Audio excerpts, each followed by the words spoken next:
La fermeture anticipée du centre de Sangatte, ce sera le 30 décembre, 3 mois plus tôt que prévu, et la Grande-Bretagne accueillera une grande majorité de ses occupants. Question, que sont devenus les réfugiés de l'église de Calais? Élément de réponse dans un instant.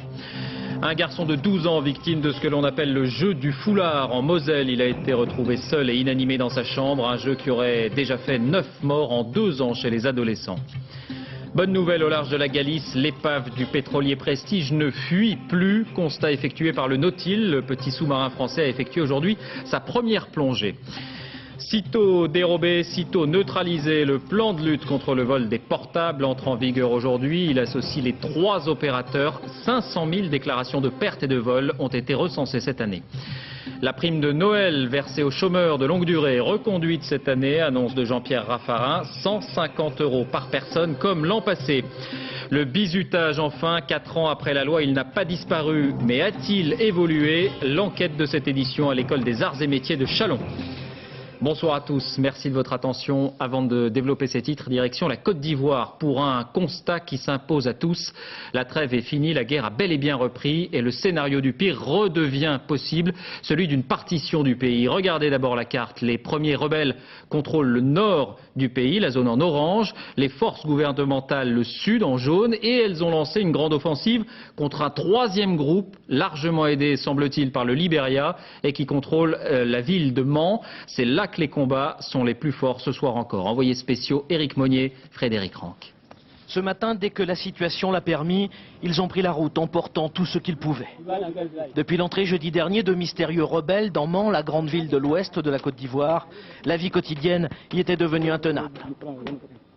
C'est dangereux. Là, vous allez au village, là? Non, oui, on va Abidjan. Depuis hier, l'armée ivoirienne a lancé la contre-attaque avec des hélicoptères d'attaque, un blindé et le renfort de mercenaires. Hier soir, elle annonçait que seules quelques poches de rebelles lui résistaient encore. Mais aujourd'hui, des combats à l'arme lourde se poursuivaient, semant le doute dans la population des villages alentours. On entend par moments bon, mais c'est très espacé. Mais vous ne savez pas qui contrôle la ville à l'heure qu'il est? Bon, ben non, nous ne pouvons pas savoir. À l'aéroport, abandonné hier par les soldats français, après l'évacuation réussie des ressortissants étrangers, le premier contact avec les unités de l'armée régulière. À l'entrée de la ville, d'autres soldats ivoiriens toujours aussi méfiants à l'égard des journalistes. Nous n'irons pas plus loin avant que la ville ne soit repassée totalement sous contrôle gouvernemental. Au loin, le canon résonne encore du côté du centre-ville. Qui sont ces nouveaux rebelles du Grand Ouest semblant sortis de nulle part? Quel lien entretiennent-ils avec les mutins qui occupent la moitié du pays depuis fin septembre? La situation en Côte d'Ivoire paraît jour après jour plus complexe, un éventuel règlement pacifique plus aléatoire. Et dernière information, le Libéria a décidé de fermer sa frontière avec la Côte d'Ivoire. Il est clair qu'il y a un risque d'internationalisation du conflit. Alors, question que nous reprenons, qui sont ces nouveaux rebelles, entre guillemets, qui ont ouvert un 2e front? Écoutez les témoignages des Français qui ont quitté la ville de Mans, témoignages recueillis par Sylvain Barral et Bruno Giraudot. Encore sous le choc, c'est l'heure du soulagement et du témoignage pour les 160 évacués des zones de guerre à l'ouest de la Côte d'Ivoire. Après 3 jours passés sous le joug de leurs agresseurs, des troupes pas toujours bien identifiées. On a vu des Libériens, certains qui parlaient anglais, qui visiblement n'étaient pas des Ivoiriens, qui étaient assez agressifs, qui étaient visiblement sous l'emprise de la drogue. Bon, là c'est difficile de les contrôler. Pris toutes les voitures du site, pris tout l'argent qu'il y avait, et des appareils photo, ordinateurs, téléphones satellites, tout ce qu'ils ont pu trouver qui leur semblait intéressant à revendre. Pillages, raquettes, agressions se succèdent alors. On suivait tout en direct, tout ce qui s'est passé. Ils venaient, ils volaient les voitures, ils avaient des techniciens avec eux pour pouvoir démarrer les voitures et prendre les véhicules. Et vraiment, avec eux, on a eu peur. Certains évacués ont quant à eux décidé de quitter la Côte d'Ivoire. L'information a donc été donnée à la mi-journée. Le centre de Sangatte fermera ses portes avec 3 mois d'avance, le 30 décembre prochain. Dans moins d'1 mois, il sera démantelé et le terrain sera rendu à son propriétaire. Annonce faite par Nicolas Sarkozy en visite à Londres. Que deviendront ces 1800 occupants? Eh bien, 70% d'entre eux seront précisément accueillis en Grande-Bretagne. Sur place, à Londres, Laurent Boussier, Michael Barthes. C'était hier soir à la résidence de l'ambassadeur de France à Londres. Nicolas Sarkozy accueillait son homologue britannique pour les dernières discussions sur la fermeture du centre de Sangatte. Non-voyant mais redoutable négociateur, David Blunkett venait avec un objectif précis, faire fermer le centre le plus vite possible.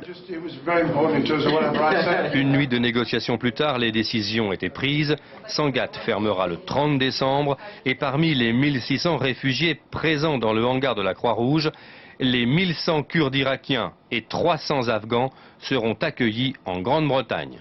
Les autres, environ 300, seront pris en charge par la France, qui leur délivrera un titre de séjour. Voilà donc un problème qui empoisonnait les rapports franco-anglais, un problème qui rendait la vie impossible aux habitants du Calaisis, un problème qui était le symbole de la permissivité sur l'immigration clandestine, qui se trouve aujourd'hui définitivement résolu. Après l'accord sur les échanges de policiers et la coopération en matière de lutte contre les réseaux de passeurs, dont 6 ont été démantelés ces dernières semaines, après la réforme de la législation britannique sur l'immigration, ces dernières décisions satisfont évidemment les élus du Nord venus à Londres en délégation. Il y a eu volonté de régler le problème. Aujourd'hui, les choses ont été faites pour que le problème soit réglé. Il n'empêche que dans l'avenir et dans l'année qui vient, on aura regardé les choses tranquillement et notamment à discuter d'une vraie politique de l'immigration. La fermeture de Sangatte ne résoudra évidemment pas tous les problèmes de l'immigration clandestine, mais cette fermeture sera celle d'un symbole. Déjà cet après-midi, 12 migrants de Sangatte, pris en charge par le HCR, sont arrivés en ferry en Grande-Bretagne. Laurent Boussier le rappelait, la fermeture de Sangatte ne règle qu'une partie du problème. Beaucoup d'aspirants au statut de réfugié continuent à arriver sur place dans le nord de la France, toujours convaincus que la Grande-Bretagne reste un Eldorado. Exemple, les 90 occupants de l'église de Calais. 3 semaines après, que sont-ils devenus? Eh bien, beaucoup sont tout simplement revenus sur les lieux. Enquête Jérôme Soulard, Sylvain Doba. L'Angleterre, pour cet ancien militaire irakien, cela vaut tous les sacrifices, même s'il dort aujourd'hui sous des cartons dans la banlieue de Calais. Il y a 3 semaines, il s'est présenté à Sangatte, fermé. Il a occupé l'église de Calais et expulsé. Puis, il s'est retrouvé à 600 km de là dans un centre d'accueil qu'il a quitté après 2 jours. Son obsession, retrouver son frère déjà passé en Angleterre. Pour lui, la France ne sera jamais qu'une étape. Je ne suis pas ici pour espérer de la nourriture, une douche ou un toit. Non. Ce que je veux, c'est partir d'ici, traverser la Manche pour arriver en Angleterre. Dans ce camp de fortune, Ali n'est pas tout seul. 50 à 100 Kurdes irakiens se relaient jour et nuit pour dormir 2 ou 3 heures au maximum, car les places manquent. À 1 heure de marche du camp, on annonce aujourd'hui une distribution de nourriture. Mais comme beaucoup n'ont pas mangé depuis 2 jours, évidemment, il y a des bousculades. Sur la place de la mairie de Calais, aujourd'hui, on s'arrache des bouts de pain et du fromage. Fermer Sangatte dans la précipitation sans avoir prévu un après Sangatte, c'était complètement absurde. On a simplement visé sur le sécuritaire en disant on ferme Sangatte, il n'y aura plus de mafieux. Mais les mafieux sont toujours là, ils sont toujours dans la rue. Et puis maintenant, on a placé ces gens en insécurité. La seule alternative pour les réfugiés, c'est de rentrer dans ce bus de la préfecture. Ceux qui acceptent sont nourris, logés, mais également identifiés. Le passage en Angleterre devient encore plus aléatoire. Je veux aller en Angleterre car le gouvernement britannique combat Saddam Hussein. La France, elle, est amie avec le régime irakien. Je ne veux pas rester ici, je n'ai pas confiance. À Calais, on estime à 200 le nombre de réfugiés vivant dehors depuis la fermeture de Sangatte. Ali, lui, attend une traversée imminente. Pour 8 000 $, son passeur lui promet d'atteindre enfin l'Angleterre dans les heures qui viennent. Oui, la préfecture de Calais estime, elle, que la situation est en train doucement de s'arranger. La Grande-Bretagne étant devenue moins attractive suite à la réforme de la loi sur l'asile, le nombre de migrants aurait été divisé par 3 depuis 1 mois, chiffre officiel. C'est un jeu sinistre et absurde apparu il y a 2 ou 3 ans chez les adolescents. Il aurait donc fait une nouvelle victime en Moselle, le jeu du foulard, qui consiste à s'étrangler jusqu'à la limite de l'évanouissement pour se donner des sensations. Le garçon avait 12 ans, il était, semble-t-il, seul dans sa chambre. Sur place, Christine Boss, Sylvain Gauthier. L'église de Cinq-Bouzes n'était pas assez grande pour accueillir une foule d'amis, copains et villageois venus rendre cet après-midi un dernier hommage à Timour, 12 ans. Décédé vendredi, il a été victime du jeu du foulard qui vise à s'étrangler jusqu'à la limite de l'évanouissement. Un jeu stupide et mortel qui sème la consternation. C'est pas dans l'ordre naturel des choses, un enfant qui meurt, surtout de cette façon. Donc le village est effectivement choqué. Bien sûr, la famille est dans un état de tristesse indescriptible.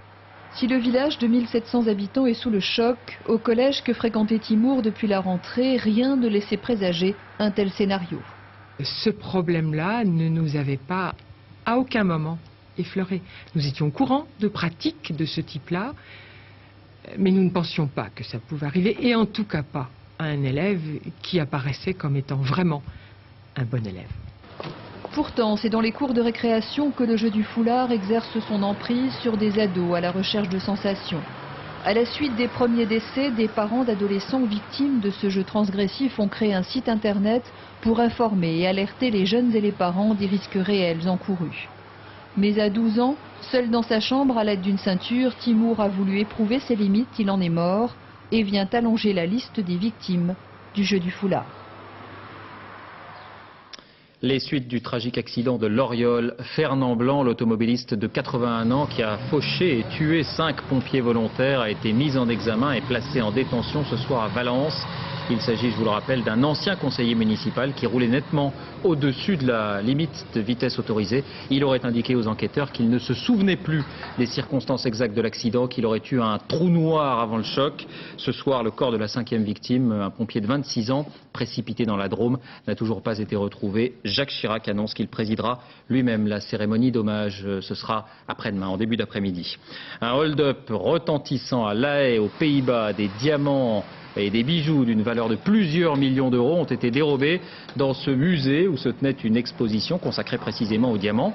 Les pierres précieuses montrées au public provenaient des collections les plus prestigieuses. Parmi ces pièces, un diadème appartenant à la famille royale néerlandaise.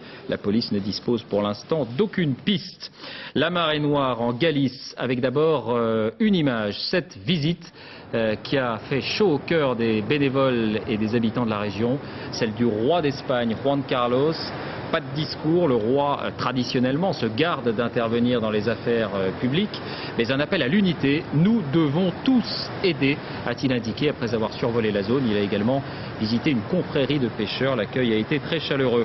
Autre élément réconfortant, le sous-marin Nautil a pu effectuer sa première plongée vers l'épave du Prestige.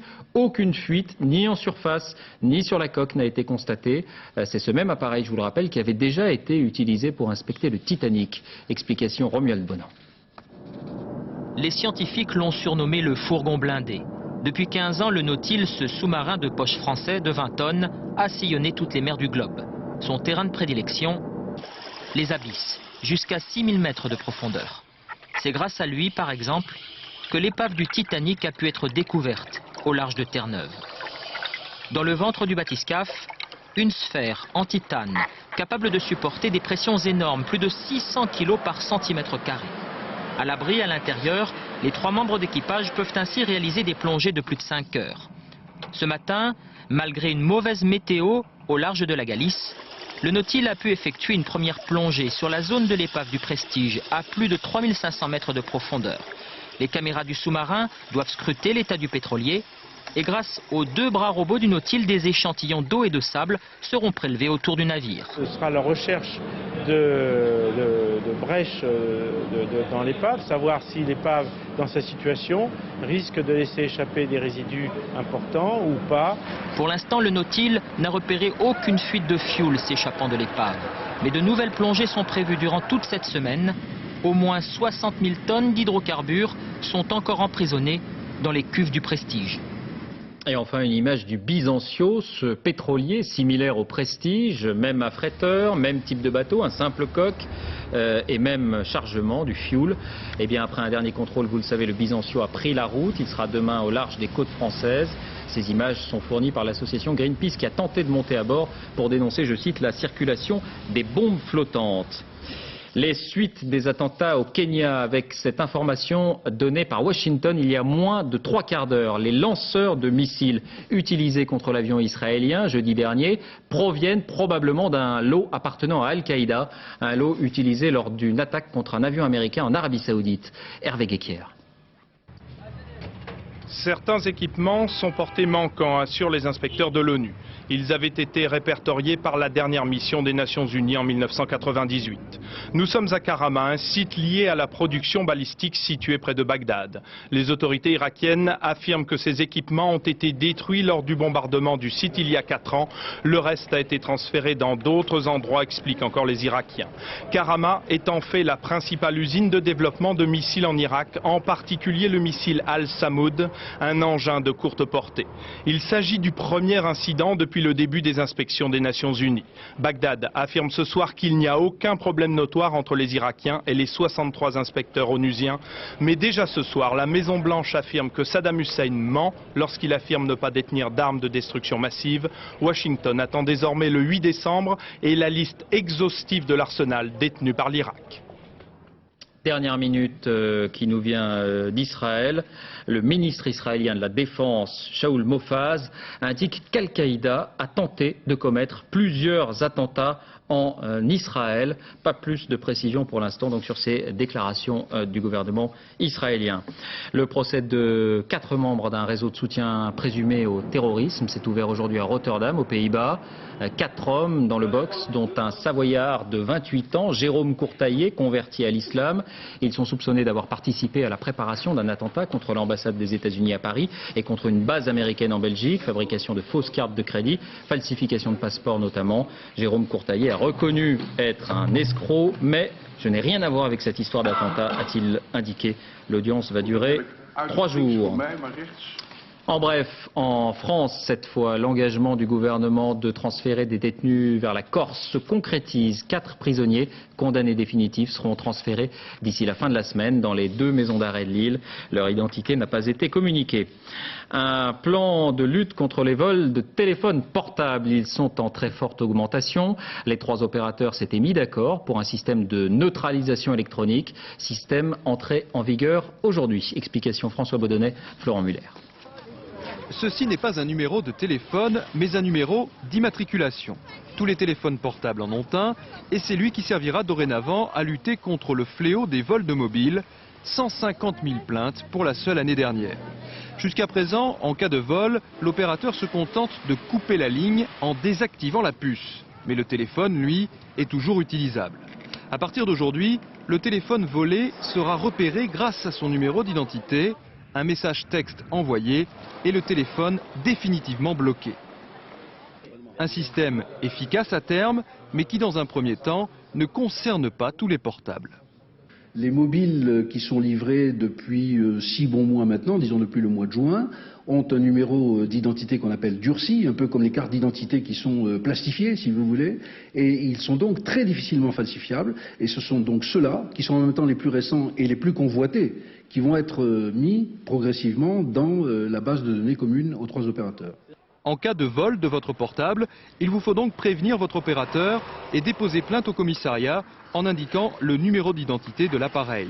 Avec ce nouveau fichier, les 3 opérateurs et la police espèrent faire diminuer le nombre de vols avec violence. Seul bémol, mais de taille, les mobiles subtilisés en France pourront encore être utilisés à l'étranger. Le vol et la fraude encore, mais cette fois à la SNCF. Là aussi, le phénomène prend des proportions inégalées. Regardez ce chiffre, 200 millions d'euros de manque à gagner chaque année selon la compagnie. La resquille a augmenté de 10% l'an passé, d'où cette campagne lancée aujourd'hui autour de ces 5 mesures. Plus d'excuses pour se soustraire au paiement immédiat. Les contrôleurs seront désormais équipés de terminaux pour les règlements par carte bancaire. Les contrôles à l'accès au train seront renforcés. Les amendes vont quasiment doubler. Les agents pourront faire descendre du train ceux qui ne veulent pas payer. Enfin, le dépôt de plainte sera systématique pour les récidivistes. Quel est aujourd'hui le quotidien d'un contrôleur? Reportage Eve Bartoli, Michael Cario. Si pour la SNCF, la fraude coûte cher, pour le tricheur, le geste a longtemps été un jeu. J'étais jeune, j'étais jeune quoi, donc j'avais pas forcément d'argent, je voulais aller à gauche, je voulais aller à droite, je voulais bosser, et puis voilà, donc je sautais les barrières, je prenais le train pour aller à Marseille sans payer. Désormais, tolérance zéro. Les contrôleurs ont des instructions. Dans le TGV Paris-Lyon, Guylaine sait où se cachent les fraudeurs. En général, c'est voiture 5 fumeurs. C'est-à-dire à l'avant du train, au milieu de train? En milieu de train. De toute manière, c'est deuxième classe fumeurs. En général, ils se mettent tous dans cette voiture. Donc on n'a pas besoin de trop les chercher. Dans ce seul wagon, 7 PV ont été dressés. L'heure n'est pas au marchandage. Je ne suis pas là pour faire du social. Donc maintenant, vous avez pas de billet. Je prends votre pièce d'identité, je vous mets un PV et point barre. Je suis quelqu'un d'honnête, j'aime payer, j'aime avoir ma fierté, ma dignité. Mais le problème qui se passe, c'est que j'ai des problèmes et que j'ai pas pu payer mon billet. Comment est-ce que je fais? La contrôleuse a un doute sur un autre voyageur. Elle va donc téléphoner au centre de Rennes où tous les PV sont répertoriés. Cette personne, elle a eu combien de PV alors? J'ai pas le nombre de PV, mais en fait, l'adresse est pas bonne. Donc, il faut que j'aille voir s'il a une autre adresse. Et s'il n'a pas une autre adresse, c'est la police ferroviaire à l'arrivée. Depuis juin dernier, tous les voyageurs ayant plus de 10 PV à leur actif sont systématiquement arrêtés à leur descente du train. Ils risquent même une peine de prison. L'actualité sociale, il n'est pas mauvais que l'État montre des élans du cœur. C'est ainsi que Jean-Pierre Raffarin a annoncé dans une interview au journal La Croix que la prime de Noël réservée aux chômeurs de longue durée serait reconduite cette année, montant 150 €, à peu près 1000 francs, comme l'an passé. Coût total de cette mesure, 310 millions d'euros, plus de 2 milliards de francs. Peggy Leroy, Jean-Paul Chausset. Réunion hebdomadaire dans un centre social de Nanterre. Autour de la table, des chômeurs en fin de droit. La plupart ne touchent pas plus de 405 € par mois. Ils ont appris avec soulagement que la prime de Noël sera reconduite cette année. J'ai l'EDF qui va tomber, donc mon assurance logement, j'en ai déjà pour 700 francs, facile. Alors non, ça va déjà me permettre de payer ça, et puis bon, peut-être faire un petit truc aussi, un petit repas, mais vraiment léger, parce que... Il faut sortir de l'idée que cette prime de Noël, elle est uniquement pour faire la fête. Même si c'est un moment qui peut servir à ça, ça ne sert pas qu'à ça malheureusement. La prime de Noël s'élève à 152,45 € pour une personne seule. Un adulte et ses 5 enfants touchent au maximum 457,35 €. Seuls les bénéficiaires des minima sociaux y ont droit, soit 1 million de RMistes et 440 000 chômeurs en fin de droit. Syndicats et associations d'exclus réclament une prime de 500 € à la place des 150 proposées. Tous les ans, chaque famille française dépense en moyenne plus de 300 € en cadeaux de Noël. Jean-Pierre Raffarin a également reçu aujourd'hui l'abbé Pierre à Matignon, à propos toujours de lutte contre la pauvreté et aussi de logement. 1 heure d'entretien, l'abbé Pierre a plaidé pour son amendement au projet Sarkozy, amendement qui prévoit que les squatteurs ne peuvent être expulsés que s'il leur est proposé un logement. Je suis heureux d'avoir été entendu, a déclaré le fondateur d'Emmaüs. Rappelons que cet amendement, repris par la gauche, a été rejeté au Sénat. Il sera bientôt discuté à l'Assemblée. Social toujours, on parle beaucoup des retraites, mais le régime de l'assurance chômage est également en grande difficulté. Et c'est dans ce contexte qu'est publié un rapport officiel et explosif sur le régime des intermittents du spectacle. Pour 100 millions d'euros de cotisations l'an passé, 830 millions d'indemnités ont été versées. Laurent Bailly, Éric Delagneau. C'est peu dire qu'elles sont chouchoutées, nos stars de cinéma et autres têtes d'affiche, vedettes de la chanson et divas de tout poil. Mais le monde du spectacle, ce sont aussi ces techniciens et figurants, petits ou grands, au concert, au théâtre, au cinéma, à la télévision. Eux travaillent le temps d'une pièce, d'un concert, d'un tournage, on les appelle les intermittents du spectacle. Comme leur emploi est précaire, ils bénéficient d'une assurance chômage plus favorable que les intérimaires d'autres secteurs. Par exemple, au bout de 507 heures de travail, c'est-à-dire environ 3 mois, ils peuvent prétendre à une année entière d'indemnisation par les ACEDIC. Les autres salariés doivent travailler 1 mois supplémentaire et seront moins bien indemnisés. Certains intermittents abusent de ce système privilégié, même les syndicats le reconnaissent, mais c'est tout le secteur qui est complice. On peut toujours considérer qu'il y a de la fraude, effectivement. Ça arrange une partie des salariés, ça arrange une partie des employeurs. L'intérêt des employeurs, c'est qu'ils payent moins de charges sociales. Évidemment, la masse salariale est moins importante. Vous avez tout ce qui en découle. Ce sont des profits financiers qu'ils peuvent réaliser plus facilement. Le problème, c'est qu'en 10 ans, le nombre d'intermittents du spectacle a plus que doublé. Ils sont près de 100 000 aujourd'hui.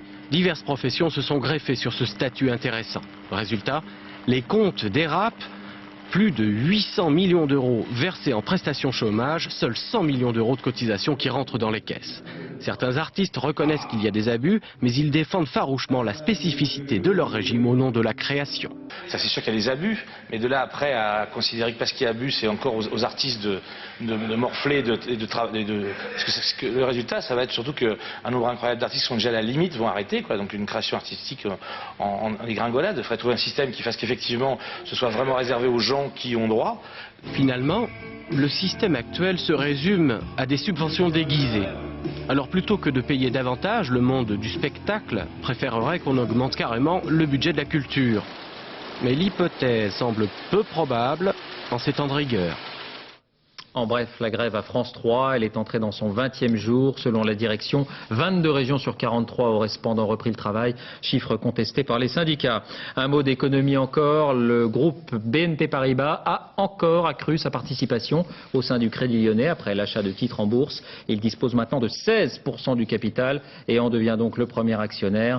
En réponse, la direction du Lyonnais a convoqué un conseil d'administration jeudi prochain.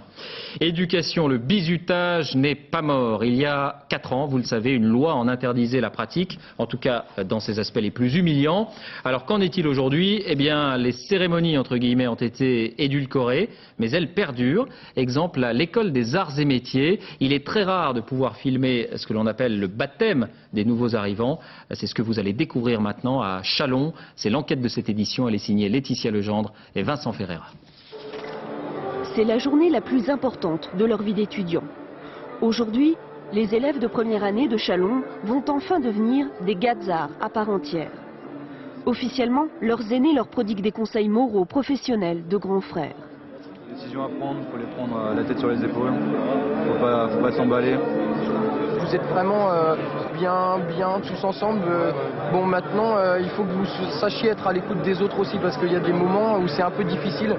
Cette cérémonie intervient après 2 mois de mise en condition. On appelle cela ici l'usinage.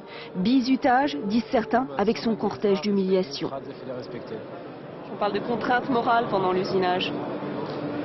Il y a des contraintes, vous avez constaté, ou des pressions ou des contraintes morales, il y a des contraintes? Je ne répondrai pas à cette question. Bonjour. Qu'est-ce que vous vous êtes dit? Est-ce que vous pourriez m'expliquer ce qui se passe là? Non, pas trop, je préférerais pas trop.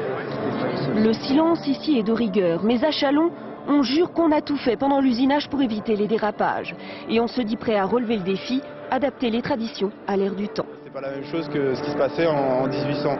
Et c'est clair qu'il y a une évolution à faire et toute la promotion de deuxième année s'est attachée à donner, à faire évoluer ces traditions dans le bon sens pour les premières années.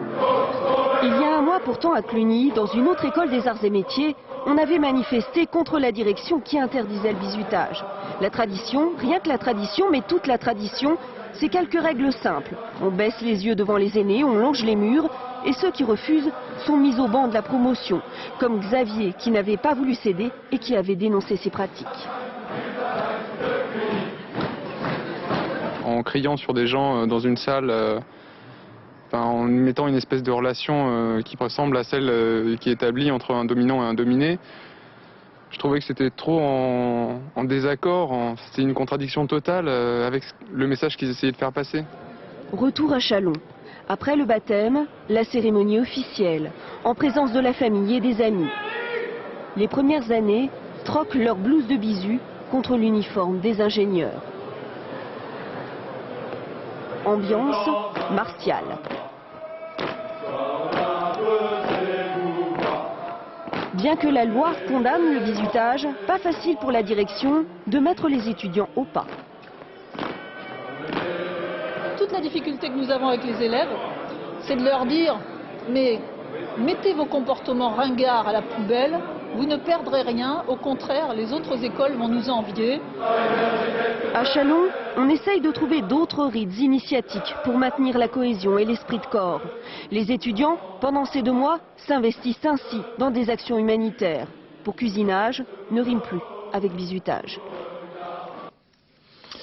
La santé, d'abord des nouvelles de l'opération nationale Plus de Vie 2002, opération parrainée par Bernadette Chirac, présidente de la Fondation Hôpitaux de Paris, Hôpitaux de France. Quelques 950 000 € ont été collectés. Il s'agit, vous le savez, de rendre la vie plus agréable aux personnes âgées hospitalisées pour une longue durée. 950 000 €, c'est un peu plus que l'an passé. On écoute Bernadette Chirac.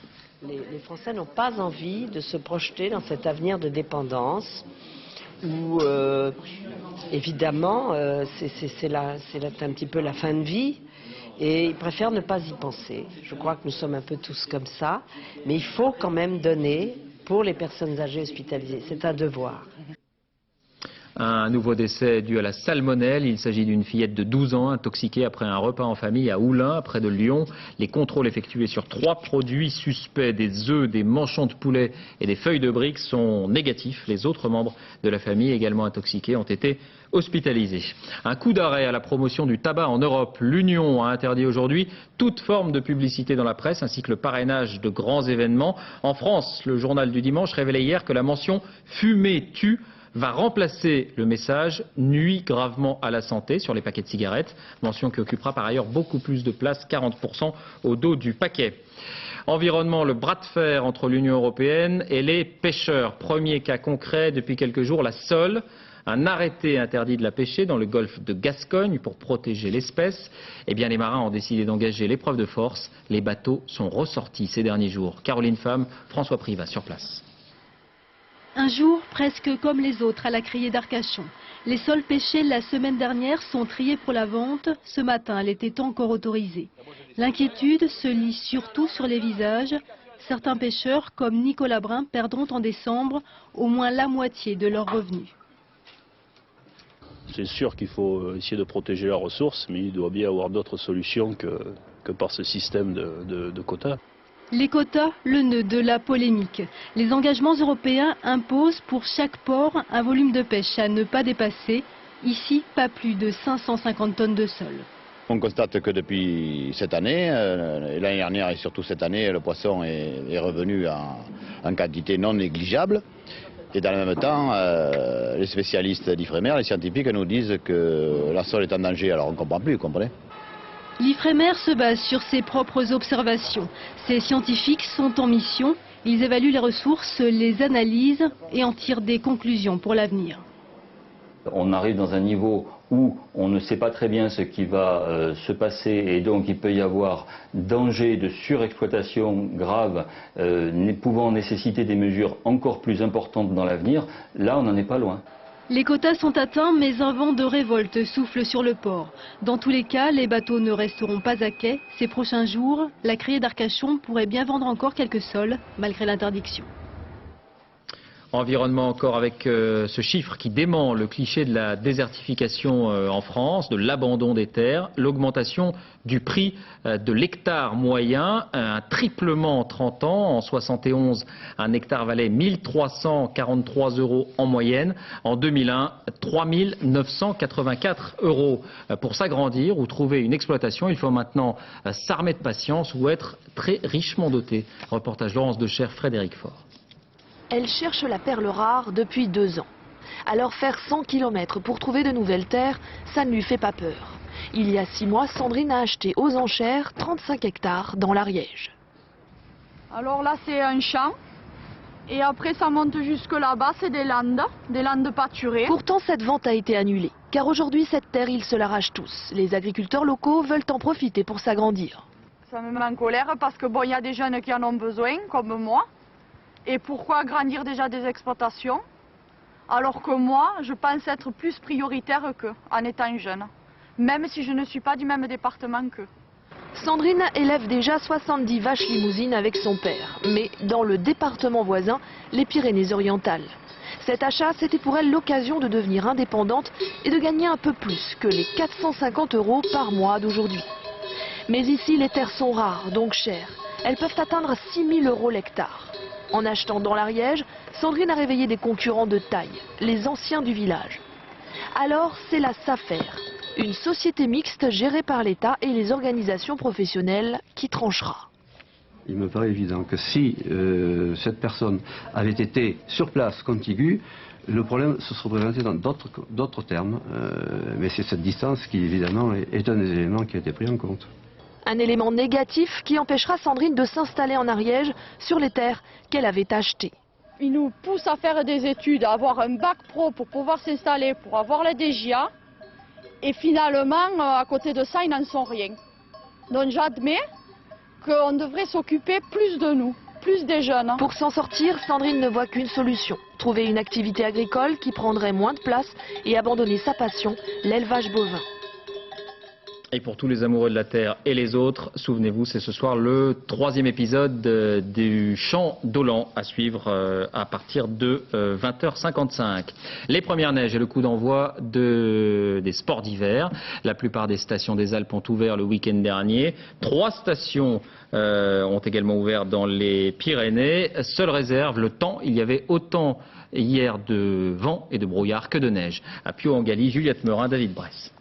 Il fallait être bien équipé pour faire les premières pistes de la saison à Pio-en-Galie.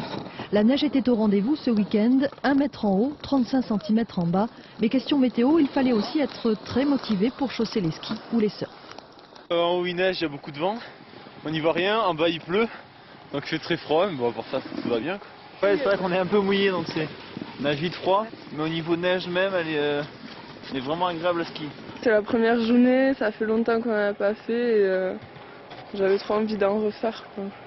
Ici, les premières neiges attirent surtout les jeunes, les accros de la glisse. Les jeunes ont économisé peut-être au cours de l'été ou en octobre, ils ont acheté les nouveaux surfs.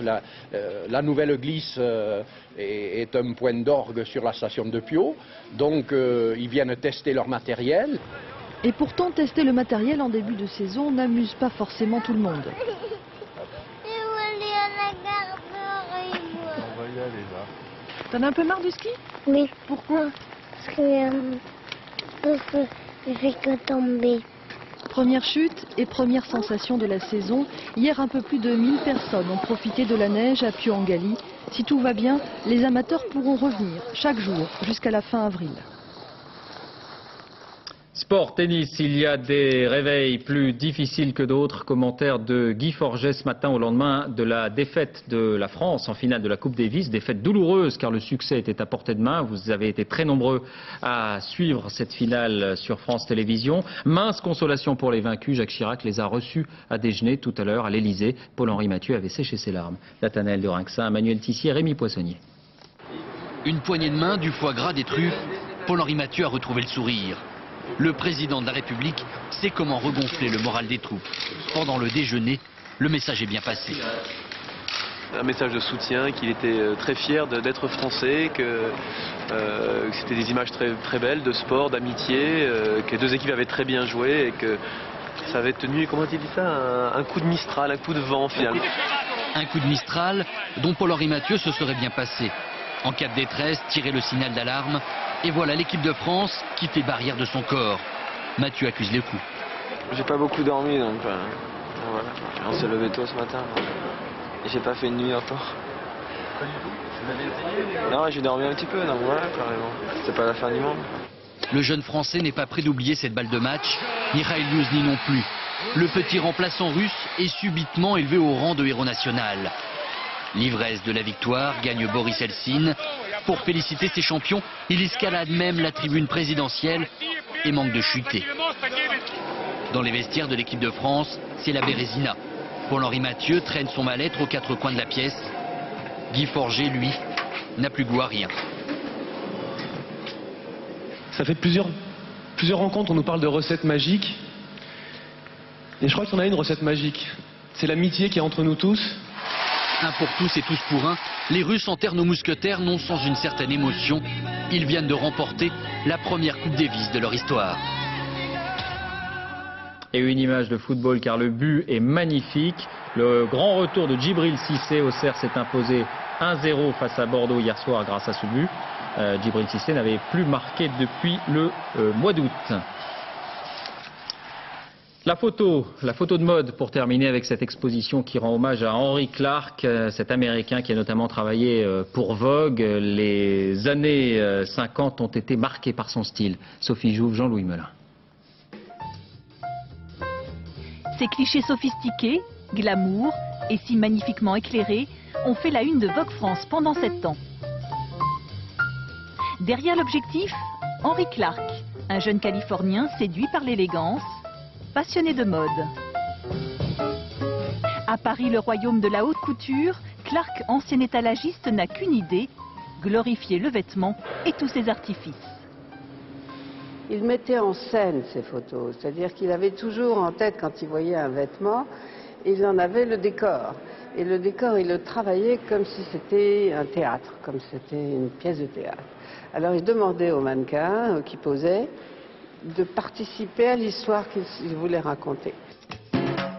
Un artiste qui fait vendre, Vogue, la bible de l'époque pour toutes les femmes qui aiment s'habiller, signe avec Clark un contrat d'exclusivité de 25 ans. Un mariage sans nuage, le photographe était sage, efficace, prolifique au point de fixer sur la pellicule 200 robes en une saison. Henry n'était pas en train de parler de Henry. Henry était en train de parler de la robe, de la mode, de la fille, de la beauté. Beaucoup d'autres photographes sont tellement occupés à se faire valoir. Henry était plus modeste que ça. Contrat rempli. Femmes sophistiquées, vêtements luxueux mis en scène dans des sites prestigieux, un triomphe auprès de lectrices qui se précipitaient souvent sur les modèles pour les faire refaire par leur propre couturière. Henry Clark, le gardien d'une beauté et d'une grâce, a jamais disparu. Fin de cette édition, merci de l'avoir suivi. À suivre la météo, Nathalie Riouet. L'info sur France de 22h45, Beau croisé avec Arlette Chabot et un thème passionnant et dont on parle beaucoup, les nouveaux réactionnaires. Dernier journal minuit et demi, Jean-Claude Renaud. Demain dans les 4 vérités, Roland Sicard recevra François Hollande, premier secrétaire du PS. On se quitte avec ces images de la Station spatiale internationale. Dernière sortie réussie pour les astronautes américains de la navette Endeavour qui devait renforcer le système de climatisation. À demain.